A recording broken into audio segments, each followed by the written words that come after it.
Guys, ayun. Eto. Actually, kala ko tapos na yung ano natin, yung camping natin or yung outdoor na kainan natin. Yung pala, hindi pa, guys. Eto, ang destination namin ngayon ay sa dito sa may malapit lang guys sa Chilliwack Lake, no? Actually, hindi pa namin napupuntahan to, first time to. Pero nadaanan namin to noon, kung naalala nyo yung vlog natin nung yung nagpunta ng Chilliwack, yung sa Chilliwack Lake, no? So meron kasi doon guys mga spot na gilid lang ng daan, tapos ang katabi nun is yung yung Veda River, no?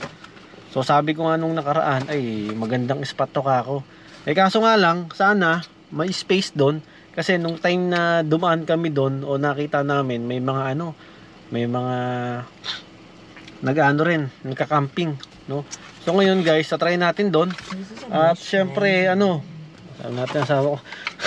At syempre ang kasama ulit natin sila Giselle tsaka si Grace, no? Actually, alam nyo kung ano yung kakain natin ngayon. Putahe ni Giselle. Nagluto daw siya ng guys, ng bulalo? Bulalo tsaka bulalo tsaka Korean chicken, guys. Yun ay tama-tama sa panahon ngayon. Medyo malamig-lamig at medyo makulimlim. Tignan niyo. Yan. Medyo makulimlim ang ngayon. Ang sarap pumigop ng guys, ng mainit-init na sabaw. Tapos bulalo, no? Mamaya guys, makikita nyo kung saan 'yon. At sana may space, no?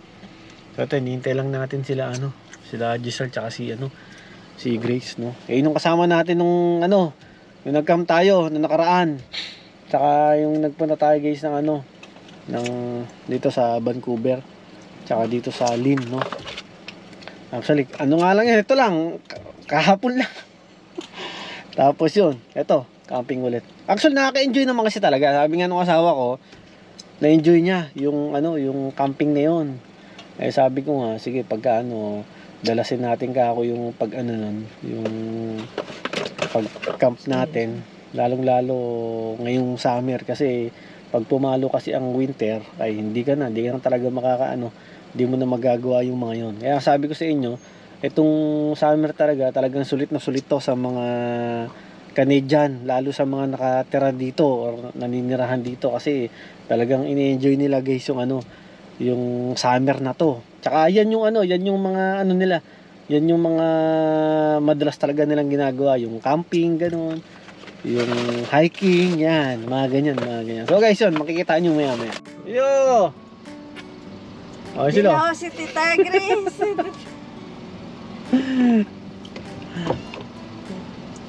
Ayun ang kasama natin. Sila ulit. Ayun. Bili na pakwan? Oo. Ha? Borte, oh. Sinan. Sumalilo. No. Okay, susunod natin sila. Ay, nain na si Tita Grace. Ay, sa dito. Uy, iyo. Ay! Grabe. Oy! Grabe, iyo. Uy, ay. Ako, talagang ikaw, bata ka. Uy, sus! Kapunta. Ay, love niya yung si Tita Grace niya eh. Mahulog ka. Uy! Kapunta iyo. May pag-iyak-iyak ka pang nalalaman, ha? Ay, sus!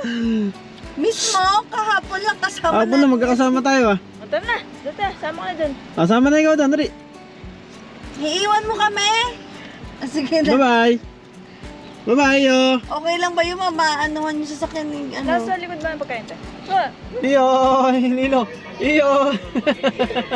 Si Lilo, sumasakit. Nalab niya yung Sumasakay na siya sa Natulog nga nakaraan yun sa sa ibang sa kanila, sa tent nila. Natulog dun sa sa loob. Uy, dire-diretso.